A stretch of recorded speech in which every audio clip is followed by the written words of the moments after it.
Numerical number 10 है a football is thrown upward with an angle of 30 degree. A football is thrown with an angle of 30 degree means के projectile बनाएगा। तो ये X axis और Y axis में draw कर देता हूँ। This is our X axis and this is our Y axis. अब फुटबॉल 30 के एंगल पे इसको थ्रो किया गया है मींस के इस डायरेक्शन में इसको इनिशियल वेलोसिटी प्रोवाइड की गई and this angle is angle of 30 degree. तो डेफिनेटली प्रोजेक्टाइल मोशन करेगा कुछ इस तरह से लाइक दिस। अब उसका सवाल क्या है, टू थ्रो अ 40 मीटर पास। इस फुटबॉल को 40 मीटर के डिस्टेंस पे फेंकना है, यानी ये जो पूरा डिस्टेंस है जो इसकी रेंज है, रेंज ऑफ प्रोजेक्टाइल जो कहलाएगी that is 40 metres. To throw a 40 metre pass what must be the initial velocity of the ball। Ball को कितनी इनिशियल वेलोसिटी प्रोवाइड की जाए कि अगर हम उसको 30 डिग्री के एंगल पे फेंके तो वो 40 मीटर्स का डिस्टेंस कवर कर ले। तो जो जो चीजें गिवन है वो लिख लेते हैं। थीटा है 30 डिग्री, रेंज हमें बता दी गई है 40 मीटर्स, और साथ ही साथ इनिशियल वेलोसिटी हमें फाइंड करने का कहा गया है कि कितनी वेलोसिटी से इसको थ्रो करें कि 40 मीटर्स का डिस्टेंस कवर कर ले। तो देखें रेंज ऑफ प्रोजेक्टाइल का फॉर्मूला हम यूज कर लेंगे। तो R is equal to we I square by ji sine 2 theta. Values put कर दें तो R की जगह 40 is equal to we I square, उसको एज इट इज लिखेंगे क्योंकि इनिशियल वेलोसिटी ही तो हमें फाइंड करनी है। G की जगह लिख दिया 9.8। बता चुका हूं मैं आपको कि जब MCQ कर रहे होंगे, MCQ भी कौन से, वो MCQ जो एंट्री टेस्ट के होंगे, उसमें वैल्यू आपने G की 10 लेनी है क्योंकि वहां पे कैलकुलेटर अलाउ नहीं होता। लेकिन जो बोर्ड एग्जाम्स होंगे वहां कैलकुलेटर अलाउ होता है, तो वहां पे एग्जैक्ट वैल्यूज ही पुट करनी है, इसलिए जी की वैल्यू 9.8 यहाँ पे पुट करनी है। अच्छा ऐसे ही आगे साइन 2 थीटा, तो ये लिखा साइन 2 और थीटा की जगह 30 डिग्री, तो 2 इंटू 30 डिग्री। अगले स्टेप में क्या बनेगा, 9.8 को यहाँ ला के मल्टीप्लाई कर दें तो 40 multiply 9.8 is equal to we I square, और साइन 2 थीटा, साइन 2 30, 2 इंटू 30 होगा 60, और साइन 60 पे होता है √3/2। क्रॉस मल्टीप्लाई करें तो यहां से वी आई स्क्वायर की वैल्यू क्या बनेगी, ये बनेगी 240 से मल्टीप्लाई होगा तो बनेगा 80, 80 मल्टीप्लाई 9.8 डिवाइडेड बाई √3। अब देखें क्या बनता है, वी आई स्क्वायर की वैल्यू क्या आती है, 452.65 452.452.65। 452.65। ये 80 मल्टीप्लाई 9.8 की वैल्यू आई है ना, जी सर। इसको डिवाइड कर दें √3 से, 21.3। 21.3, और अब स्क्वायर रूट ले लें, नहीं 20 स्क्वायर रूट लेके बताइए वैल्यू। जी सर। अच्छा ठीक है, फिर पूरे वी आई की वैल्यू होगी 21.3 मीटर पर सेकेंड। ठीक है जी, बुक में वही 21 लिखी है, यानी राउंड ऑफ करके उसने 21 लिख दी है, एक ही बात है। अच्छा नेक्स्ट अब आते हैं, इसका पहले ले लें स्क्रीनशॉट।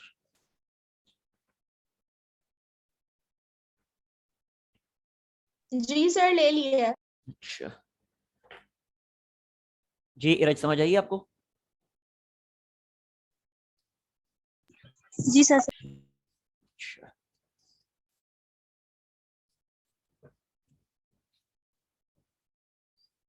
नेक्स्ट है न्यूमेरिकल नंबर 11, सॉरी 11, 10 किया ना, हाँ 11 अब 3.11।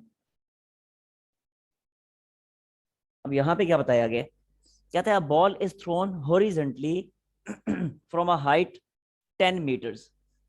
वंस अगेन ये एक बिल्डिंग सपोज कर लें जिसकी हाइट है 10 मीटर्स और ये है ग्राउंड लेवल। तो इस 10 मीटर की हाइट से एक बॉल को थ्रो किया गया हॉरिजॉन्टली, यानी इस डायरेक्शन में उसको इनिशियल वेलोसिटी प्रोवाइड की गई है। ठीक हो गया। अब जब जाहिर सी बात है इसकी मूवमेंट होगी तो प्रोजेक्टाइल मोशन होगी, और प्रोजेक्टाइल मोशन कौन सी, लाइक दिस, इस तरह की, इस तरह से आगे ग्राउंड को हिट कर जाएगी। अच्छा जी अब मजीद आगे देखते हैं क्या क्या चीजें हमें गिवन है। हाइट गिवन है 10 मीटर्स, तो ये लिख दिया जी this is height of 10 metres with velocity of 21 metre per second, यानी ये जो वेलोसिटी प्रोवाइड की गई है ये वेलोसिटी कितनी है, 21 मीटर पर सेकेंड, इतनी वेलोसिटी से इस बॉल को थ्रो किया गया है। How far of hit the ground, कहते हैं कितने डिस्टेंस पे जाके ग्राउंड को हिट करेगी। मतलब क्या, मतलब ये हॉरिजॉन्टल डिस्टेंस हमें फाइंड करने का कहा जा रहा है, जिसको हम रेंज ऑफ प्रोजेक्टाइल कहते हैं। ये हमने फाइंड करना है, और साथ उसने क्या कहा है, विद व्हाट वेलोसिटी, कितनी वेलोसिटी से ग्राउंड को हिट करेगी। अब जितनी वेलोसिटी से हिट करेगी उस वेलोसिटी को फाइनल वेलोसिटी कहा जाता है, तो ये फाइनल वेलोसिटी भी हमने फाइंड करनी है। ठीक हो गया, ये दो चीजें हमें फाइंड करनी है। तो सबसे पहले हम रेंज की तरफ आते हैं, रेंज फाइंड कर लेते हैं। तो रेंज फाइंड करने के लिए जो फॉर्मूला है हमारे पास इस केस में, वो था R is equal to we I multiply time of flight. अब टाइम ऑफ फ्लाइट हमें यहाँ पे गिवन नहीं है, टाइम ऑफ फ्लाइट यहाँ गिवन नहीं है, तो टाइम ऑफ फ्लाइट पहले फाइंड करना पड़ेगा, उसके बाद ही हम यहाँ पे पुट कर सकते हैं। वी आई तो गिवन है ना 21, तो वो तो डायरेक्टली पुट कर देंगे, लेकिन टाइम ऑफ फ्लाइट हमें नहीं पता कि कितनी देर तक ये हवा में रहेगा। वो टाइम फाइंड करेंगे, फिर यहाँ ला के पुट करेंगे, तो हमें रेंज ऑफ प्रोजेक्टाइल मिल जाएगी। अब टाइम ऑफ फ्लाइट फाइंड करने का जो फॉर्मूला एमसीक्यूज में मैंने आपको बताया था, वो मैंने ये बताया था, इस केस के लिए हमने ड्राइव भी किया था वो फार्मूला। वो क्या था, वो था T is equal to 2h divided by G। अब यहाँ पे अगर मैं वैल्यूज पुट करता हूँ तो डायरेक्टली मुझे आंसर मिल जाएगा। 2 मल्टीप्लाई हाइट कितनी है 10 है, और G की वैल्यू हम क्या पुट करते थे, 10 पुट करते थे एमसीक्यू में। तो जाहिर सी बात है इधर थोड़ा बहुत ही फर्क आएगा। अगर मैं कैंसिल करता हूँ 10 और 10 को, तो बनता है √2। √2 क्या होता है, वो ऑलमोस्ट 1.42 होता है, आई थिंक 1.42। अब जब ये वैल्यू मैं वहां पुट करूंगा तो देखें डायरेक्टली रेंज मुझे क्या मिलेगी, इनिशियल वेलोसिटी है 21 और ये है 1.42, और जब मल्टीप्लाई करेंगे तो ऑलमोस्ट 30 मीटर्स। तो यहाँ से डायरेक्टली रेंज मुझे मिल जाएगी। लेकिन ये मेथड हमने यहाँ अप्लाई नहीं करना, क्योंकि जब न्यूमेरिकल आएगा तो न्यूमेरिकल तो डेफिनेटली 2 नंबर का भी अगर होता है, सपोज करें तो दो। सेकंड इक्वेशन ऑफ मोशन भी यूज कर सकते हैं ना, क्या कह रही हैं? सेकंड इक्वेशन ऑफ मोशन भी यूज कर सकते हैं ना टाइम को Yes. फाइंड करने के लिए। बिल्कुल, second equation of motion he use करेंगे, बिल्कुल ठीक कह रही हैं, वेरी गुड। तो ये वाला मेथड हमने यहाँ पे यूज नहीं करना। क्यों?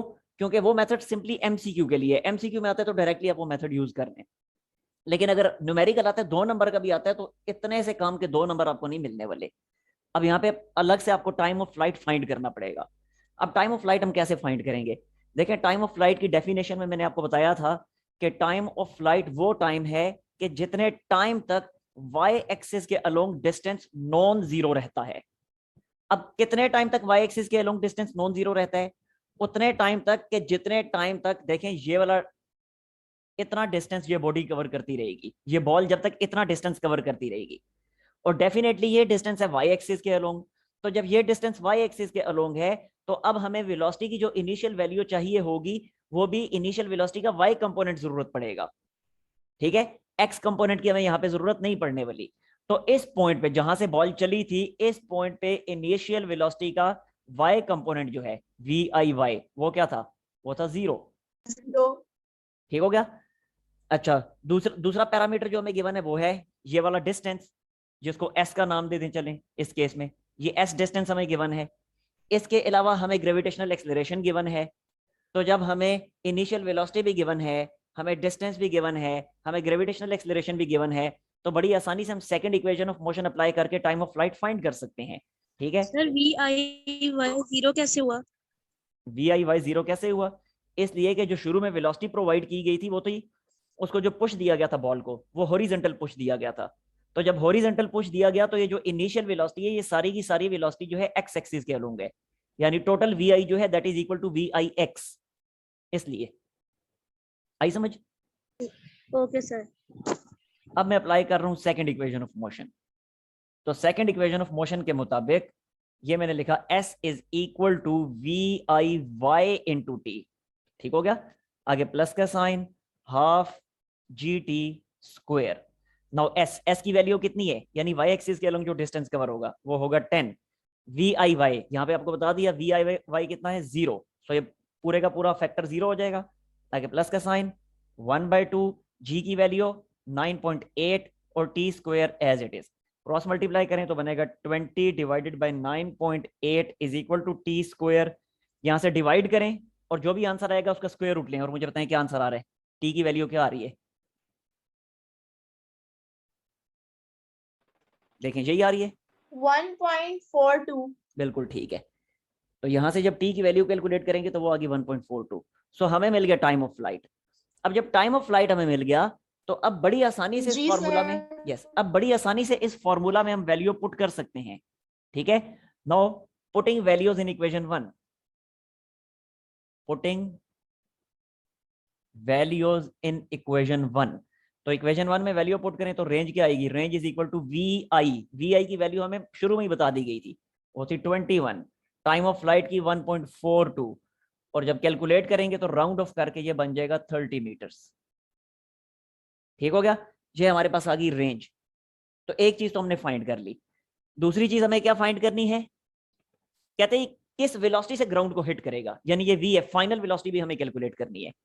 अब देखें फाइनल वेलोसिटी अगर मैं कैलकुलेट करना चाहता हूं तो हमें पता है कि वेलोसिटी तो एक वेक्टर है ना, तो जब वेक्टर है तो फाइनल वेलोसिटी का मैग्नीट्यूड फाइंड करने के लिए क्या लिखेंगे, V F X square plus V F Y square inside the square root. ठीक हो गया, इसका मतलब है कि अगर मैं फाइनल वेलोसिटी कैलकुलेट करना चाहता हूं तो फाइनल वेलोसिटी का एक्स कंपोनेंट और फाइनल वेलोसिटी का वाई कंपोनेंट दोनों मुझे जरूरत पड़ेंगे। अब फाइनल वेलोसिटी का एक्स कंपोनेंट तो कैलकुलेट करना बड़ा आसान है, क्यों, क्योंकि हमें पता है कि एक्स एक्सिस के अलोंग तो किसी किस्म की कोई फोर्स एक्ट नहीं कर रही, इसलिए फाइनल वेलोसिटी का एक्स कंपोनेंट और इनिशियल वेलोसिटी का एक्स कंपोनेंट सेम होंगे। सो अगले स्टेप में मैं इसको ऐसे भी लिख सकता हूं, फिर कोई फर्क नहीं पड़ेगा, यानी वी एफ एक्स की जगह वी आई एक्स लिख दिया, सेम रहेंगे। फिर अगले स्टेप में मजीद इसको मैं ऐसे भी लिख सकता हूं, वी आई एक्स की जगह सिर्फ वी आई भी लिख सकता हूं, क्यों, इसलिए कि इस केस में, इस स्पेसिफिक केस में जो इनिशियल वेलोसिटी प्रोवाइड की गई थी वो थी सारी की सारी एक्स एक्सिस के अलोंग, इसलिए मैं इसको वी आई कहूं या वी आई एक्स कहूं, बात एक ही है। सो अगले स्टेप में वी आई एक्स की जगह मैंने वी आई लिख दिया, और वी आई की वैल्यू तो मुझे पहले से पता है, गिवन थी। अब मुझे चाहिए सिर्फ और सिर्फ फाइनल वेलोसिटी का वाई कंपोनेंट। अगर फाइनल वेलोसिटी का वाई कंपोनेंट किसी तरह से मुझे मिल जाता है तो बड़ी आसानी से मैं उस फॉर्मूला में वैल्यू पुट करके फाइनल वेलोसिटी फाइंड कर सकता हूं। ठीक है, अब देखें फाइनल वेलोसिटी का वाई कंपोनेंट में फाइंड करूंगा कैसे, मैं यूज कर लेता हूं। अब देखें यहाँ पे, देखें वाई एक्सिस कह रहा हूं, अब हमें कौन कौन सी चीजें पहले से पता है वो चीजें मैं यहाँ पे लिख देता हूँ। देखें सबसे पहले हमें इनिशियल वेलोसिटी का वाई कंपोनेंट हमें पता है 0 है, इसके अलावा अब टाइम ऑफ फ्लाइट भी हमें पता चल चुका है, कितना है 1.42। ठीक हो गया, इसके अलावा वर्टिकल डिस्टेंस भी हमें पता है, वो कितना है 10 मीटर्स। इसके अलावा हमें जी की वैल्यू भी पता है, वो कितनी है 9.8 मीटर पर सेकंड स्क्वायर। ठीक हो गया, इतनी सारी चीजें अब हमें पता है। अब मुझे बताएं कि मैं कौन सी इक्वेशन ऑफ मोशन यूज करूं, और वो इक्वेशन ऑफ मोशन यूज करके मैं फाइनल वेलोसिटी का वाई कंपोनेंट फाइंड कर लूं। First equation of motion. Yes, बिल्कुल ठीक है, फर्स्ट इक्वेशन ऑफ मोशन। तो मैं यूज कर रहा हूं फर्स्ट इक्वेशन ऑफ मोशन। तो फर्स्ट इक्वेशन ऑफ मोशन के मुताबिक मैं क्या लिखूंगा, मैं लिखूंगा V F Y is equal to we I Y plus G T. तो देखें V F Y is equal to we I Y, क्या है वी आई वाई, वो है 0, जी कितना है 9.8, टी कितना है टी 1.42। ठीक हो गया, यहां से इसको कैलकुलेट कर लें, बताएं क्या आता है 14। 1414, लें जी मीटर पर सेकंड। ये हमारे पास फाइनल वेलोसिटी का वाई कंपोनेंट आ गया। अब बड़ी आसानी से इस फार्मूला में वैल्यू पुट की जा सकती है, वी आई की वैल्यू कितनी है 21, और वी एफ वाई ये हम कैलकुलेट कर चुके हैं 14, पुट करें और आंसर फाइंड कर लें, that would be your final velocity. मेरा ख्याल अब कोई मसला नहीं, हो जाएगा ना। यस सर, हो जाएगा।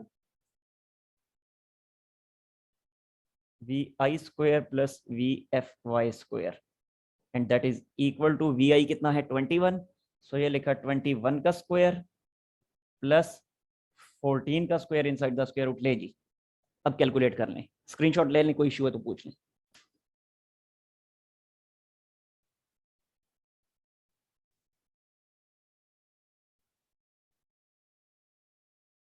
जी हो गया, सर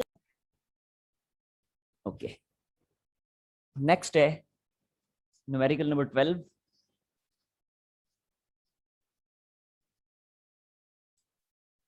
जी तहरीम, आपको कुछ समझ आ रही है? जी सर, आ रही। अच्छा अच्छा मुझे आप लोग ये बताएं कि अब तो मंडे से आपके कॉलेजेस स्टार्ट हो रहे हैं, तो कॉलेज से वापसी किस टाइम होगी आप लोगों की?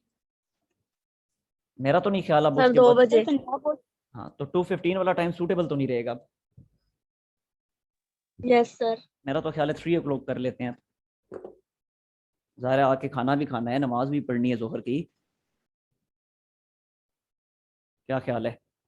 3 o'clock ठीक है ना? सर पंजाब बोर्ड के नहीं कॉलेज स्टार्ट हुए अभी। चलें बाकियों के होने वाले नहीं, हैं ना। दोनों के लिए हो गया है।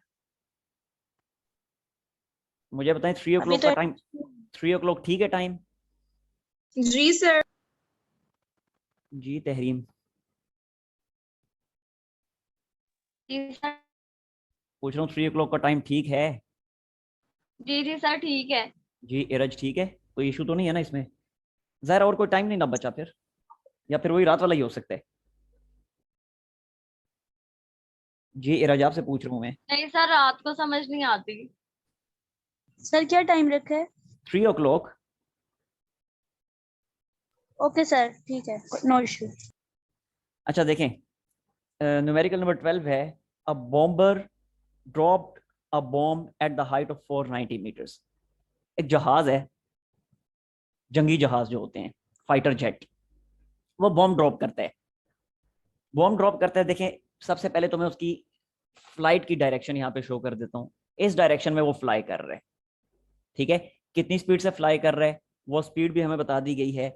कहता है कि when its velocity along the horizontal was 300 kilometre per hour. इतनी स्पीड से वो उड़ रहा था, 300 किलोमीटर पर आवर।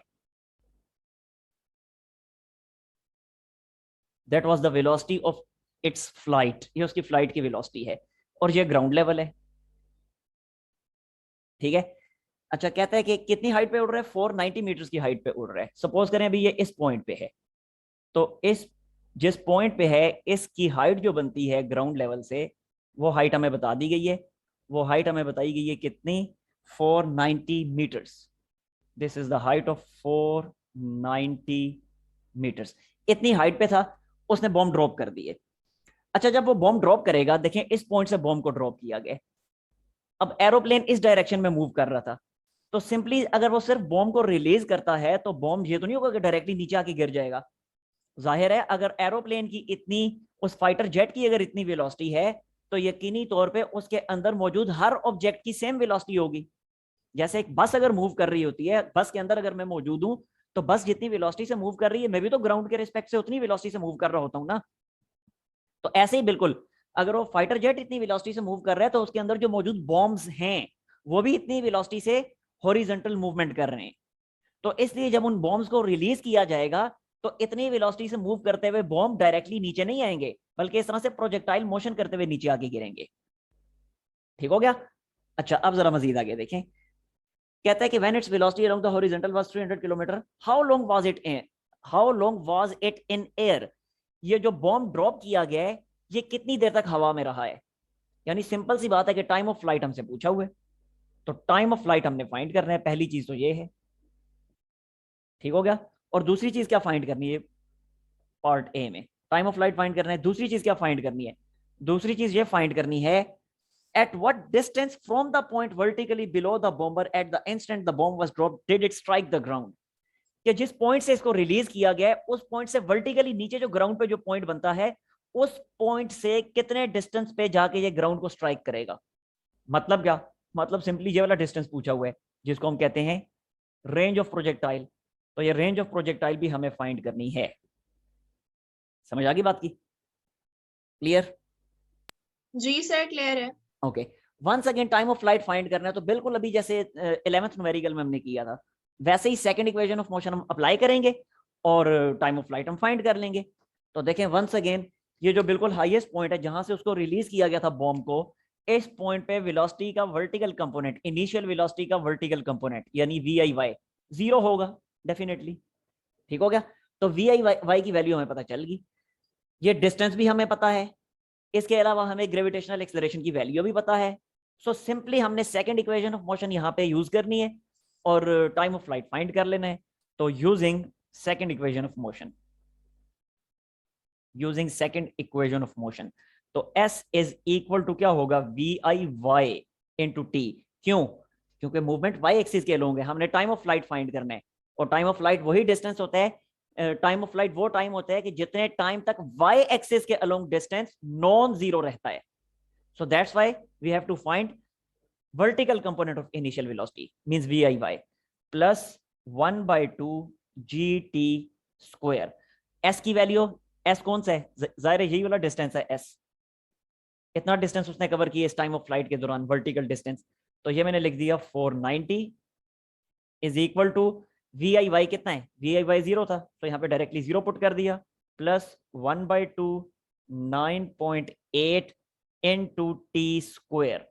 सो अगले स्टेप में क्या बनेगा, नाउ टी स्क्वायर इज, ये 2 को यहां लाके 490 से मल्टीप्लाई करें तो क्या बन जाएगा, 980 डिवाइडेड बाय 9.8। तो 980 को 9.8 से डिवाइड करें तो आई थिंक ये 100 बनता है, अगर मैं गलती नहीं कर रहा तो। जी सर। ओके, और यहां से टाइम ऑफ फ्लाइट हमारे पास आ गया 10 seconds. So time of flight is 10 seconds. ठीक हो गया, यानी पार्ट ए का हमने आंसर दे दिया। अब पार्ट बी है कि हमने रेंज ऑफ प्रोजेक्टाइल फाइंड करनी है। तो रेंज ऑफ प्रोजेक्टाइल का फार्मूला हमें सीधा सीधा याद है, range of projectile is equal to we I multiply t. तो वी आई कितना है, खुद ही उसने बताया हुआ था कितनी वेलोसिटी से वो मूव कर रहे हैं, 300 किलोमीटर पर आवर। इसको आप कन्वर्ट कर दें मीटर पर सेकेंड में, तो ये बना 300 मल्टीप्लाई 1000 डिवाइडेड बाय 3600। मुझे बताएं जरा ये क्या आता है, 83.3। 83.3 मीटर पर सेकेंड। नहीं जी, ये हमारे पास वेलोसिटी आ गई, तो ये इसी इनिशियल वेलोसिटी को हम यहाँ पे पुट कर देते हैं। 83.3 मल्टीप्लाई टाइम ऑफ फ्लाइट हमें पता चल गया 10, तो क्या बन जाएगा 833 मीटर्स। ठीक हो गया जी, yes, any problem? No sir, clear है। स्क्रीनशॉट ले लें फिर।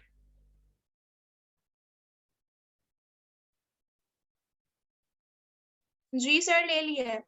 ओके, नेक्स्ट न्यूमेरिकल नंबर 12 था, 13 की तरफ आते हैं अब हम।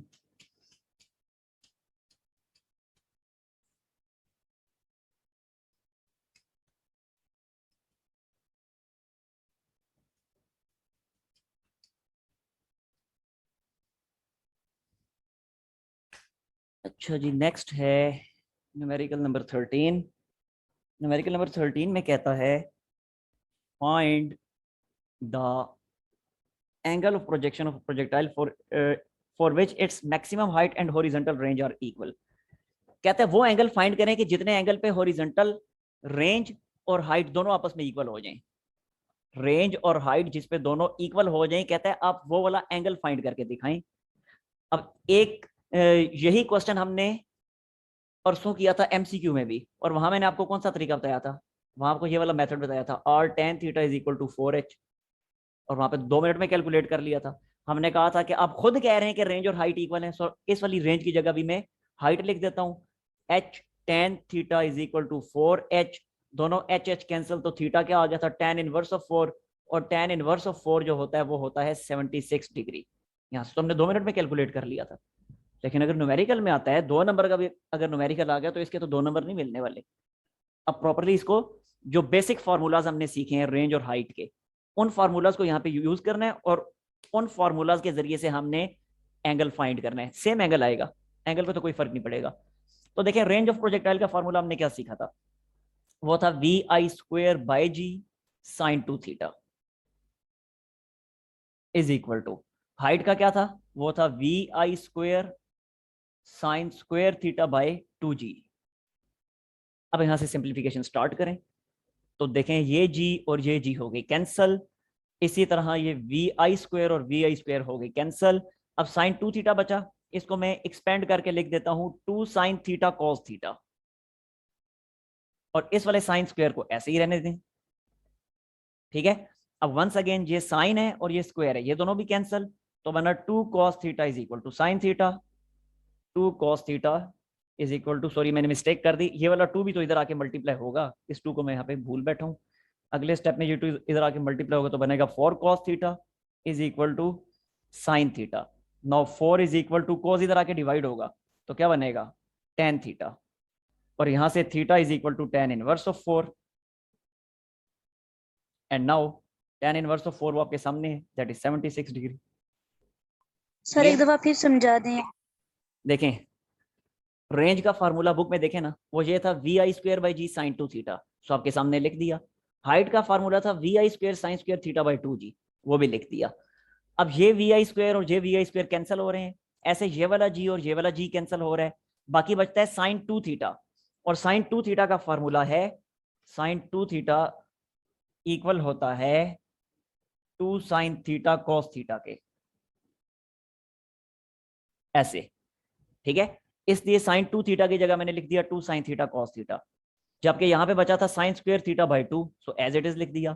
अब यहाँ पे साइन है और वहां पे साइन स्क्वायर है, यानी 2 दफा साइन है, तो एक साइन इधर का और एक साइन इधर का कैंसिल हो गया, तो बाकी ये वाला 2 इधर आके मल्टीप्लाई हुआ तो बना 4 कॉस थीटा, सो लिख दिया। और ये वाला sine theta as it is, cos को उधर ले जाके साइन से डिवाइड किया, और साइन बाई कॉस क्या होता है, साइन बाई कॉस tan होता है ना, साइन बाई कॉस इक्वल होता है tan के, तो इसलिए ये वाला cos जब उधर जाके डिवाइड होगा तो बनेगा tan theta 4 as it is. अब हमें थीटा फाइंड करना है, तो tan को इधर लाके इन्वर्स कर दिया, तो theta is equal to tan inverse of 4, और tan इनवर्स ऑफ 4 कैलकुलेटर से देख लें 76 डिग्री होता है। तो 76 डिग्री वो एंगल है जिस पे रेंज और हाइट दोनों इक्वल होंगे, यानी इतने एंगल पे अगर प्रोजेक्टाइल को प्रोजेक्ट किया गया तो जितनी रेंज कवर करेगा, यानी जितना हॉरिजॉन्टल डिस्टेंस कवर करेगा उतना ही वर्टिकल डिस्टेंस भी कवर करेगा, तो रेंज और हाइट सेम बन जाएंगे। हो गया क्लियर? जी सर समझ आ गया। ले लें स्क्रीनशॉट। Done sir. ओके, तो अब देख लें अगर न्यूमेरिकल में आता है तो आपने इस तरीके से करना है, एमसीक्यू में आता है तो एमसीक्यू में तो क्विक आंसर देना होता है ना, ये मेथड है।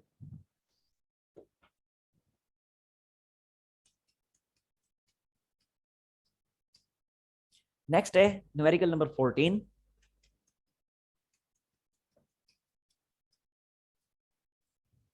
न्यूमेरिकल नंबर 14 है prove that for the angles of projection which exceed or fall short by 45 degree or of 45 degree by equal amounts the ranges are equal। कहता है प्रूव करें कि अगर एंगल को 45 से इंक्रीज करूं या डिक्रीज करूं इक्वल अमाउंट्स में, तो रेंज पे कोई फर्क नहीं पड़ेगा, रेंज सेम रहेगी दोनों एंगल्स के लिए। मतलब उसके कहने का ये कि अगर ये 45 डिग्री का एंगल है, न्यूमेरिकल नंबर कौन सा है 14 है 3.14, तो उसके कहने का मतलब यह है कि अगर मैं एक एंगल है x सपोज करें, x को 45 में ऐड करूं या x को 45 में से सब्ट्रैक्ट करूं, तो दोनों सूरतों में जो रेंज होगी इन दोनों एंगल्स पे वो रेंज सेम रहेगी। ठीक है, मजीद एग्जांपल अगर दूं तो मतलब उसके कहने का यह है कि 45 डिग्री में अगर आप सपोज करें 20 ऐड करते हैं और 45 में से 20 सब्ट्रैक्ट करते हैं, तो क्या एंगल्स बनेंगे, यहाँ पे बनेगा 65, यहाँ पे बनेगा 25। तो कहने का मतलब ये है कि 65 25 दोनों पे रेंज इक्वल होगी। ये वही वाली बात है जो चंद दिन पहले मैंने आपको बताई थी कि कॉम्प्लीमेंट्री एंगल्स जो होते हैं उन पे रेंज इक्वल आती है। मतलब ये कॉम्प्लीमेंट्री एंगल्स कौन से थे, ऐसे एंगल्स जिनको ऐड करने से आंसर 90 डिग्री आए। तो जो भी कॉम्प्लीमेंट्री एंगल्स होते हैं उन पे रेंज सेम आती है। अब देखें ये 25 और 65 कॉम्प्लीमेंट्री एंगल्स है ना, इन्हें ऐड करने से आंसर 90 डिग्री आ जाएगा, सो इन दोनों पे रेंज सेम होगी। इसी तरह 35 और 35 का कॉम्प्लीमेंट्री एंगल कौन सा होता है, 35 का कॉम्प्लीमेंट्री एंगल होता है 55। तो इन दोनों पे रेंज सेम होगी क्योंकि इन दोनों का सम 90 डिग्री बनता है। और जरा देखें ये भी वाकई 45 से इक्वल अमाउंट में अप एंड डाउन है। 45 में 10 ऐड करने से 55 आता है और 45 में से 10 सब्ट्रैक्ट करने से 35 आता है। ठीक है, तो ये एक ही बात है, चाहे मैं इसको ऐसे कहूं कि कॉम्प्लीमेंट्री एंगल्स पे रेंज सेम है, या चाहे मैं इसको ऐसे कहूं जो बुक की वर्डिंग है कि 45 से इक्वल अमाउंट्स में ऊपर जाएं या नीचे आए रेंज सेम आती है। दोनों बातें एक जैसी हैं। ये बात समझ आई? स्टार्ट करूंगा आगे? यस जी सर क्लियर है। ओके, अब स्टार्ट करते हैं। रेंज का फार्मूला था we I square by g sine 2 theta. अब मैं ऐसे करता हूं कि 45 में मैं 15 ऐड करता हूं। चलें मैं लिखता हूं 45 प्लस 15, क्या आंसर आता है 60 डिग्री। और 45 में से 15 ही सब्ट्रैक्ट करता हूं, क्या आता है 30 डिग्री। 30. तो मैं 60 और 30 दोनों पे रेंज चेक कर लेता हूं, क्या 60 पे रेंज क्या आती है और 30 पे क्या आती है। और देखेंगे हम, ये वेरीफाई होगा कि वाकई 30 पे जितनी रेंज है 60 पे भी सेम उतनी ही रेंज आएगी, कोई फर्क नहीं पड़ेगा। ठीक है, तो पहले मैं 60 के लिए चेक कर रहा हूं। तो देखें 460 डिग्री, तो रेंज क्या होगी, range will be equal to we I square by g sine of 2 into 60 degree. ठीक हो गया। अच्छा अब ये क्या बनेगा, अब ये बनेगा वी आई स्क्वायर बाय जी, और ये बन जाएगा साइन 120 डिग्री। अब साइन 120 पे देखें क्या आता है 0.866, यही आ रहा है। जी सर. ये हमने 60 डिग्री के लिए रेंज चेक की, यानी 45 में 15 ऐड करने से जो एंगल बना उस पे रेंज चेक की। अब 45 में 15 सब्ट्रैक्ट करने से जो एंगल बन रहे 30, अब उस पे रेंज चेक करते हैं, अब क्या आएगी। तो देखें 430 डिग्री। तो R is equal to we I square by g sine of 2 into, अब थीटा की जगह लिख दिया 30, तो क्या बनेगा v I square by g sine of 60। और चेक कर लें बेशक साइन 60 डिग्री पे भी सेम 0.866 आंसर ही देता है। देख लें, जो रेंज 60 डिग्री पे आई थी वही रेंज 30 डिग्री पे भी आई है। तो मैं कह सकता हूं this implies that range at 60 degree is equal to range at 30 degree. So prove हो गया कि 45 में अगर इक्वल अमाउंट का एंगल हम ऐड या सब्ट्रैक्ट करें तो रेंज पे कोई फर्क नहीं पड़ेगा, रेंज सेम ही आएगी। हाँ जी, क्लियर। Yes, any problem. जी सर क्लियर है. ओके, ले लें इसका स्क्रीनशॉट फिर। जी सर ले लिया. जी तहरीम आ रही है कुछ समझ। जी सर. समझ आ रही है कुछ। सर आप समझ आइए। अच्छा चलें, सही है। जी सर आप समझ आइए। सर रेंज के दो फॉर्मूले हैं, आपने वो दूसरा वाला क्यों नहीं यूज किया, R is equal to we I multiply by t. असल में वो दूसरे, ये जो रेंज का फार्मूला है ना वी आई स्क्वायर बाई जी, ये आया ही वहीं से था, हमने स्टार्ट ही यहीं से किया था ना, वी आई इंटू टी। और वी आई को हमने ऐसे ही लिखा था और टी की जगह टाइम ऑफ फ्लाइट था ना, तो टाइम ऑफ फ्लाइट जो हमने फाइंड किया हुआ था कि 2 VI sine theta by G, 2 VI sine theta by G, वो हमने यहाँ पे पुट किया था। और वो पुट करके फिर हम उस फाइनल फार्मूले तक पहुंचे थे, R is equal to we I square by ji sine 2 theta. इस फाइनल फॉर्म तक हम पहुंचे थे। आई समझ बात की। इन कुछ केसेस में आपने ऊपर वाला फॉर्मूला। क्या ये वी आई एक्स था ना, असल में वी आई एक्स था, तो वी आई एक्स था तो अगले स्टेप में इसको हमने लिखा था वी आई कॉस थीटा। अब ये वी आई इंटू वी आई बन गया वी आई स्क्वायर, और फिर 2 साइन थीटा कॉस थीटा बन गया साइन 2 थीटा डिवाइडेड बाई जी। तो फार्मूला सेम है। अब आपका सवाल ये है कि ये वाला फार्मूला क्यों नहीं यूज किया, ये वाला क्यों यूज किया। तो सिंपल सी बात है कि ये फार्मूला हम उस वक्त यूज करेंगे जब टाइम ऑफ फ्लाइट के बारे में, या तो टाइम ऑफ फ्लाइट हमें पता होगा या फिर टाइम ऑफ फ्लाइट हम फाइंड कर सकेंगे किसी ना किसी तरीके से। ठीक है, अब यहाँ पे तो ऐसा कुछ भी नहीं है। अब यहाँ पे तो उसने एंगल का जिक्र किया है ना, कि कितने एंगल पे 45 से कितने सॉरी प्रूव करने का हमें यहाँ पे कहा गया है कि 45 से अगर हम एंगल इंक्रीज करते हैं या डिक्रीज करते हैं इक्वल अमाउंट्स में तो प्रूव करें रेंज सेम होगी। तो क्योंकि एंगल का जिक्र कर रहे हैं ना, तो इसलिए आप रेंज का वो फार्मूला यूज करेंगे जिसमें एंगल मौजूद होगा। इसमें तो एंगल मौजूद ही नहीं है, इस वाले में एंगल मौजूद है, इसलिए ये वाला यूज किया। आई समझ बात की। Okay sir. हमने सिचुएशन के अकॉर्डिंग हम देखेंगे, जो हमारा फार्मूला सिचुएशन के अकॉर्डिंग जो है सेटिस्फाइड है उसी फार्मूला को हम यूज कर लेंगे। लास्ट न्यूमेरिकल है नंबर 15, 3.15। अब यहां पे कहता है अ सबमरीन लॉन्च्ड बैलिस्टिक मिसाइल, वो अबदोज़ें नहीं होती समंदर में, उसने कोई मिसाइल फायर किया। सपोज करें यहाँ पे ये एक अबदोज है, क्या कहते हैं इंग्लिश में, पता नहीं, मैरीन कहते हैं मेरा ख्याल है इसको, मैरीन कहते हैं, सब मैरीन कहते हैं। पर जो भी कहते हैं, इसने आगे इस जगह पे एक मिसाइल फायर करना है, इधर कोई एक और सबमरीन है, उसको इसने हिट करना है। तो क्या करेगी, यहाँ से मिसाइल फायर करेगी। अब मिसाइल जब फायर करेगी तो मिसाइल जाहिर सी बात है अर्थ की ग्रेविटी की वजह से कर्व पाथ में आएगा, लाइक दिस, इस तरह से, ठीक हो गया। तो इस पाथ में वो मिसाइल मूव करेगा। अब उसका सवाल क्या है, कहता है कि submarine launch ballistic missile is fire from a distance of 3000 kilometre. इसको 3000 किलोमीटर के डिस्टेंस से फायर किया गया, यानी ये जो रेंज है ये उसने हमें बता दी है 3000 किलोमीटर्स। मजीद क्या कहता है, मजीद कहता है कि if earth is considered flat and the angle of launch is 45 degree, यानी जितने एंगल पे इसको लॉन्च किया गया इस मिसाइल को, ये एंगल जो बनता है हॉरिजॉन्टल लेवल के साथ, जो हॉरिजॉन्टल लेवल है, तो ये जो एंगल है this angle is angle of 45 degree. Range भी हमें बता दी, एंगल भी हमें बता दिया। रेंज भी हमें बता दी जो कि है 3000 किलोमीटर्स, और जिसको हम मीटर्स में कन्वर्ट करें तो क्या बनेगा 3 × 10⁶ मीटर्स। और साथ ही साथ एंगल भी हमें बता दिया जो कि है 45 डिग्री। कहता है कि find the velocity with which the missile is fired and the time taken by submarine launch ballistic missile to hit the target. कि आपने दो चीजें फाइंड करनी है, एक चीज आपने ये फाइंड करनी है कि कितनी वेलोसिटी से इसको फायर किया गया था, इनिशियल वेलोसिटी आपने करनी है फाइंड, और दूसरी चीज क्या फाइंड करनी है, दूसरी चीज फाइंड करनी है टाइम टेकन, कि कितने टाइम तक ये हवा में रहा है। यानी सिंपल सी बात है कि टाइम ऑफ फ्लाइट हमें फाइंड करना है, ये दो चीजें हमें फाइंड करनी है। समझ आ गई बात की? Yes, any problem? सर जी सर। ओके, अच्छा आप जरा देखिएगा, रेंज क्योंकि हमें गिवन है, तो जब रेंज गिवन है तो सिंपली हम रेंज का फार्मूला यहाँ पे यूज कर लेंगे।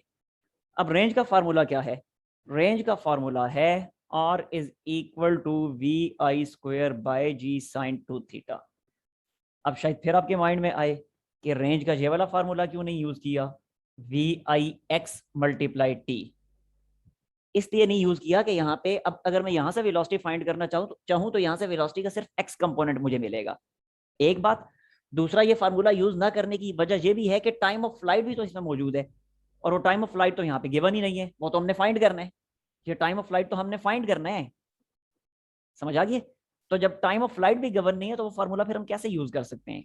और दूसरा, अगर टाइम ऑफ फ्लाइट गिवन होता भी तो भी ये फार्मूला हम इस फार्मूले से हम वेलोसिटी फाइंड नहीं कर सकते थे, क्योंकि ये वेलोसिटी का एक्स कंपोनेंट देता है, वेलोसिटी नहीं देता, ठीक होगा। तो इसलिए फिर रेंज का यही वाला फार्मूला मुझे यूज करना पड़ रहा है, क्योंकि यहाँ पे इसमें पूरी वेलोसिटी मौजूद है, VI, एक्स कंपोनेंट नहीं है सिर्फ, और वेलोसिटी ही फाइंड करनी है। अच्छा, वैल्यूज पुट करें, रेंज की जगह इसकी वैल्यू जो कि है 3 सर VI क्या हुआ, VI के इक्वल, क्या हुआ? VIX जो है वेलोसिटी का x कंपोनेंट है वो VI के इक्वल होता है क्योंकि वो हॉरिजॉन्टल होते हैं। नहीं, वो इस केस में इक्वल नहीं होता, वो दूसरा जो केस था ना ये वाला, यहाँ पे अगर हॉरिजॉन्टली फायर किया जाए जब किसी ऑब्जेक्ट को, तो यहाँ पे वेलोसिटी जो होती है और वेलोसिटी का एक्स कंपोनेंट ये आपस में इक्वल होते हैं जब हॉरिजॉन्टली फायर किया जाए। यहाँ पे हॉरिजॉन्टली नहीं ना फायर किया गया, यहाँ पे तो एंगल बना के फायर किया गया, इसलिए अब यहाँ पे इक्वल नहीं होंगे। लिख भी देता हूँ, इस केस में VI और VIX इक्वल नहीं होंगे, बल्कि इस केस में VI जो होता है वो किसके इक्वल होता है, वो इक्वल होता है VIX² प्लस VIY², क्योंकि यहाँ पे तो वेलोसिटी के दोनों कंपोनेंट्स मौजूद होते हैं ना, यहाँ पे तो वेलोसिटी का सिर्फ x कंपोनेंट होता है, यहाँ तो y कंपोनेंट ही 0 होता है वेलोसिटी का। इस केस में तो वेलोसिटी का y कंपोनेंट ही 0 होता है, तो इसलिए इस केस में इनिशियल वेलोसिटी VIX के इक्वल आएगी, लेकिन यहाँ पे वेलोसिटी का y कंपोनेंट 0 नहीं होता, तो इसलिए अब यहाँ पे वेलोसिटी फिर इस तरीके से लिखी जाएगी। आई समझ बात की? Okay sir. 9.8 × sin of 2θ, ठीक हो गया। अच्छा, क्रॉस मल्टीप्लाई कर दें तो 3 × 9.8 × 10⁶ इज इक्वल टू VI² और sin 2θ, यहाँ पे मैं डायरेक्ट 45 लिखता हूँ, sin 2 × 45 जो एंगल गिवन है हमें, और ये बनेगा ओवरऑल 90 बनेगा, और sin 90 तो 1 होता है, पता ही है आपको। अब यहाँ पे स्क्वायर रूट ले लें दोनों साइडों का, तो यहाँ से VI की वैल्यू आपको मिल जाएगी। कैलकुलेट करके मुझे बता दें क्या आ रहा है। आप इस तरह करें, सिर्फ इसका स्क्वायर रूट लें, 3 × 9.8 देखें क्या आता है, और उसका स्क्वायर रूट लेके मुझे बताएं क्या आ रहा है।